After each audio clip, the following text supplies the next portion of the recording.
नमस्कार दर्शकों, मैं एस्ट्रोलॉजर अनीश व्यास आपका हार्दिक स्वागत करता हूं पाल बालाजी ज्योतिष संस्थान में।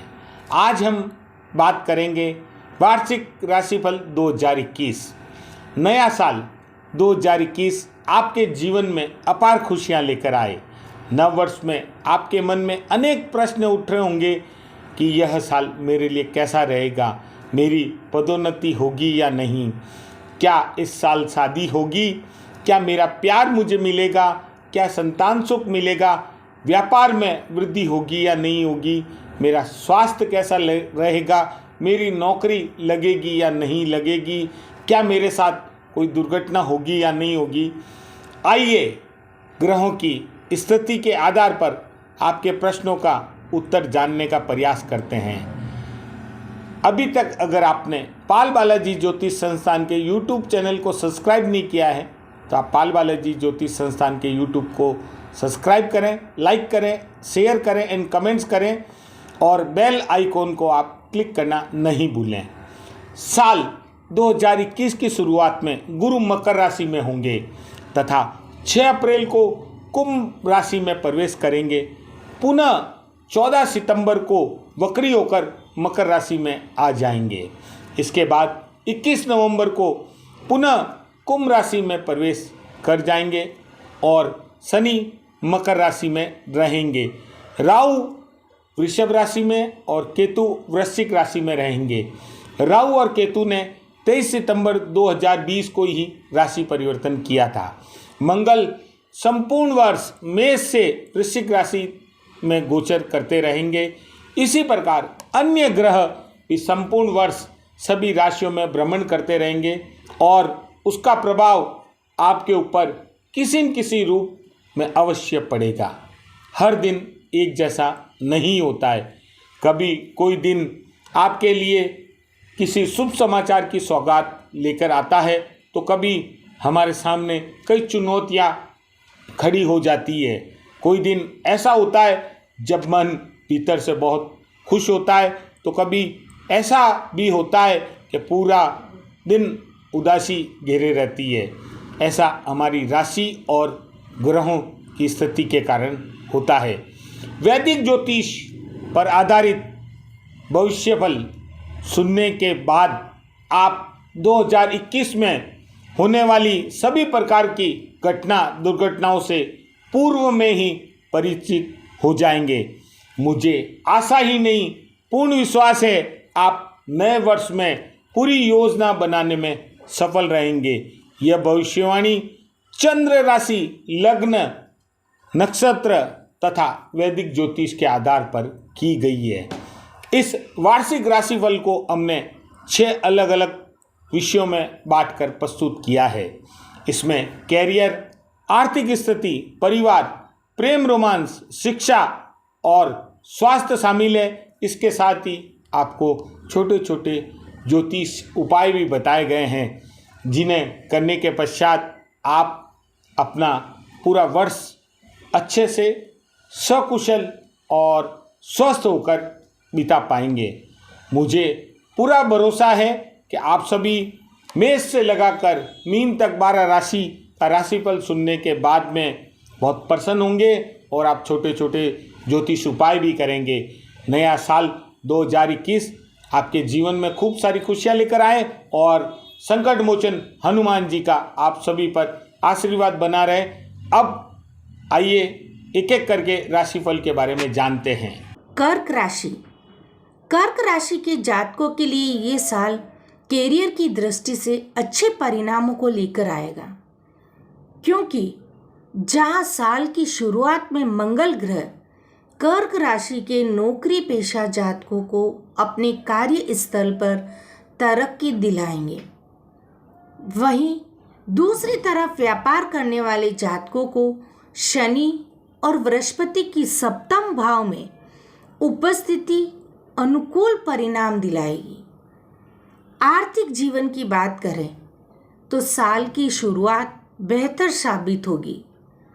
मार्च से मई के दौरान स्थितियां काफ़ी बदल जाएगी। इस समय आपको अधिक आर्थिक लाभ होने की संभावनाएं हैं। खेल जगत व सिनेमा से जुड़े जातकों को इस साल विदेश की यात्राओं और विदेश में आयोजित होने वाली प्रतियोगिताओं में भाग लेने पर अच्छी सफलताएं मिल सकती हैं। दाम्पत्य जीवन में साथी के साथ किसी बात को लेकर के झगड़ा हो सकता है। इस दौरान आपका जीवन साथी धर्म कर्म के कार्य में अधिक वक्त बिताना नजर आएगा। वहीं यदि आप किसी से प्रेम करते हैं तो आपके लिए यह वर्ष बेहद अच्छा रहने वाला है। कैरियर, इस वर्ष कर्म के स्वामी मंगल आपके 10वें घर में स्थित रहेंगे, जिसके परिणाम स्वरूप इस वर्ष आपको पदोन्नति मिलने की प्रबल संभावना है, जिससे आपके कार्यस्थल में प्रगति के काफी आसार हैं। इसके अलावा इस समय के दौरान नौकरी की तलाश कर रहे लोगों भी सफलता प्राप्त करेंगे, लेकिन इस वर्ष सबसे ज़्यादा फायदा उन लोगों को होगा जो सरकारी नौकरियों में हैं। इस साल पूरे साल भर शनि आपकी राशि से सप्तम भाव में रहेगा, जो आपके कैरियर के लिए फायदेमंद साबित होने वाला है।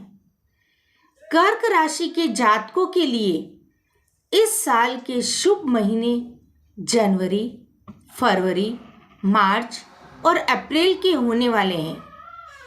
इस साल रसायन, शिक्षा और प्रौद्योगिकी के क्षेत्र से जुड़े व्यवसाय करने वाले जातकों को उनके काम में सफलता हासिल होगी। हालांकि अप्रैल से सितंबर तक के महीने के दौरान आपको बेहद ही सतर्क रहने की आवश्यकता है, क्योंकि इस अवधि के दौरान आपके भाग्य में गिरावट आ सकती है।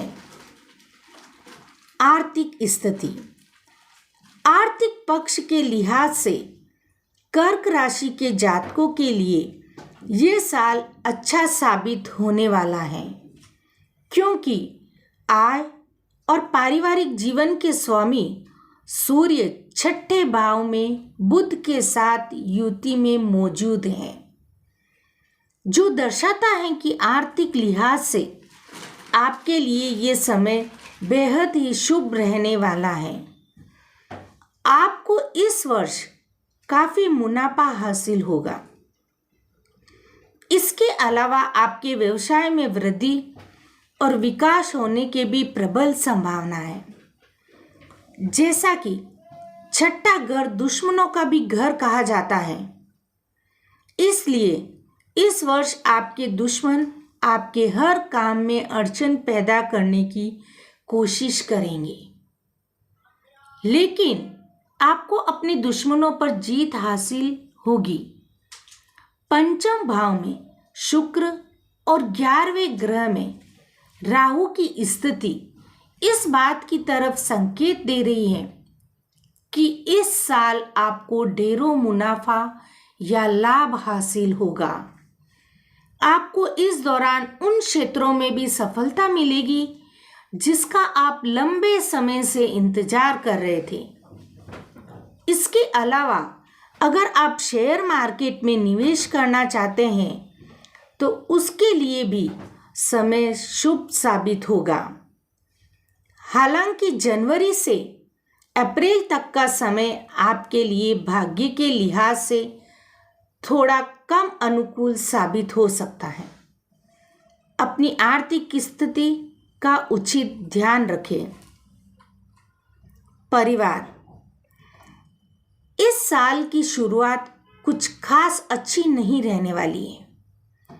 इसके साथ ही मकर राशि में सप्तम भाव में मौजूद शनि आपके चौथे घर को दृष्टि दे रहा होगा, जिसके कारण आपके पारिवारिक जीवन में सुख की कमी महसूस की जा सकती है। इसके अलावा इस दौरान आपको अपने परिवार से समर्थन या सहयोग भी प्राप्त करना थोड़ा मुश्किल होगा, जिससे आपके व्यक्तिगत जीवन में तनाव पैदा होने की प्रबल आशंका है। 6 अप्रैल को कुंभ राशि में बृहस्पति का गोचर पारिवारिक दृष्टिकोण से आपके लिए अनुकूल साबित होगा। इस दौरान आपके भाई खुश रहेंगे और सफलता हासिल करेंगे। आपके परिवार का माहौल खुशहाल और सुखद होगा। इसके अलावा इस दौरान आपके परिवार में कुछ नए सदस्यों के शामिल होने की भी प्रबल संभावना है। इस वर्ष आपको अनुकूल परिणाम प्राप्त होंगे, क्योंकि इस साल शनि और बृहस्पति आपके सप्तम भाव में मौजूद रहेंगे, जिसके परिणाम स्वरूप आपको वैवाहिक जीवन में ठीक ठाक परिणाम मिलेगा। साथ ही दंपतियों के बीच कुछ गलतफहमी पैदा हो सकती है। साथ ही वे इस वर्ष के दौरान भावनात्मक रूप से कमजोर रहने वाले हैं। हालांकि आपको सलाह दी जाती है कि यदि आप अपने बच्चों के व्यवहार में कोई परिवर्तन नज़र भी आता है तो उनके साथ ज़्यादा सख्त ना हो। आपका सकारात्मक दृष्टिकोण उनके आत्मविश्वास को बढ़ाएगा और साथ ही उनको हर काम को बेहतर तरीके से करने में सक्षम बनाने में मदद करेगा। प्रेम रोमांस, आपकी राशि में प्रेम और संबंध के घर के स्वामी मंगल का शुक्र और केतु 5वें घर में दृष्टि दे रहा है, जो आपके प्रेम जीवन में बाधा लाने का कारण बन सकता है, जिसके परिणाम स्वरूप प्रेमी जातकों के बीच के संबंध थोड़े तनावपूर्ण हो सकते हैं। साथ ही आप दोनों के बीच कुछ गलतफहमी भी पैदा हो सकती है। हालांकि वही दूसरी तरफ ये समय उन लोगों के लिए अच्छा होने वाला है जो अपने लिए पार्टनर की तलाश कर रहे हैं। मार्च के मध्य से प्रेमी जातकों के जीवन में कुछ समस्याएं खड़ी हो सकती हैं, लेकिन इसके बाद आप मार्च के मध्य से लेकर अप्रैल तक का समय आपके प्रेम जीवन के अनुकूल रहेगा। इस अवधि के दौरान आप अपने पार्टनर के ज़्यादा करीब आएंगे और उनके साथ सब कुछ साझा करने में ज़्यादा सक्षम महसूस करेंगे। इस समय के दौरान प्रेम में पड़े जातक थोड़ा तनाव में वृद्धि महसूस कर सकते हैं, इसलिए आपको सलाह दी जाती है कि समय समय पर अपने साथी के साथ अपने बीच खड़े हुए किसी भी विवाद और गलतफहमी को हल करते रहें। शिक्षा, इस वर्ष आपको आपके परिश्रम और कर्म के आधार पर परिणाम हासिल होंगे, क्योंकि मंगल आपके 10वें घर में स्थित है और शुक्र और केतु युति में साल की शुरुआत में आपके 5वें घर में मौजूद रहने वाले हैं, जो इस बात की तरफ इशारा करते हैं कि इस दौरान आपको अपनी पढ़ाई में बहुत कठिन परिश्रम करने की आवश्यकता होगी, क्योंकि केतु की स्थिति के चलते आपका मन विचलित रहेगा और आप अपनी पढ़ाई पर ध्यान केंद्रित नहीं कर पाएंगे। प्रतियोगी परीक्षाओं की तैयारी कर रहे छात्रों के लिए इस साल जनवरी और अगस्त के महीने सबसे ज़्यादा अनुकूल रहने वाले हैं। इस दौरान आपको अपनी कड़ी मेहनत के अनुसार परिणाम प्राप्त होगा।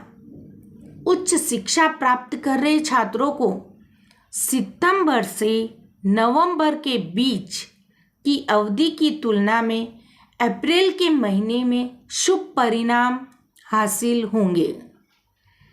ऐसे में यदि आप वांछित परिणाम हासिल करना चाहते हैं तो इस वर्ष अपनी कड़ी मेहनत और लगन के साथ पढ़ाई करें, जिससे आपको मनवांछित फल अवश्य ही प्राप्त होंगे। स्वास्थ्य, इस साल आपको मिश्रित परिणाम हासिल होंगे, क्योंकि शनि 7वें और 8वें घर का स्वामी इस वर्ष आपकी राशि से 7वें घर में होगा और आपके 9वें और 4थे घर को दृष्टि दे रहा होगा। ग्रहों की ये स्थिति आपके जीवन में स्वास्थ्य संबंधी परेशानियों की वजह बन सकती हैं, इसलिए आपको विशेष सावधानी बरतने की सलाह दी जाती है। वहीं दूसरी तरफ स्वास्थ्य ग्रह का स्वामी चंद्रमा कर्क राशि में स्थित है, जो कि कर्क राशि के उन जातकों के लिए काफ़ी अच्छा साबित होगा जो किसी बीमारी से जूझ रहे हैं, क्योंकि लंबे समय से किसी बीमारी से पीड़ित ऐसे जातकों की परेशानियों का अंत होगा। स्वास्थ्य के लिहाज से यह समय आपके लिए अनुकूल साबित होगा। आपके विचारों में सकारात्मकता की भावना पैदा होगी। आपके लग्न भाव पर बृहस्पति और शनि का संयुक्त पहलू होगा, जिसके परिणाम स्वरूप आप एक उचित और स्वस्थ आहार अपने जीवन में शामिल करेंगे और किसी विशेषज्ञ के मार्गदर्शन में ध्यान और योग भी सीख सकते हैं। स्वास्थ्य संबंधी परेशानी से बचने के लिए स्वस्थ और शाकाहारी भोजन करने की आवश्यकता है। अब जानिए अपने ज्योतिष उपाय। रोज सुबह सूर्य को जल अर्पित करें। इस जल में थोड़ा सा गुड़ मिला लें। भगवान शिव को अक्षत अर्पित करें और शिवलिंग का अभिषेक करें।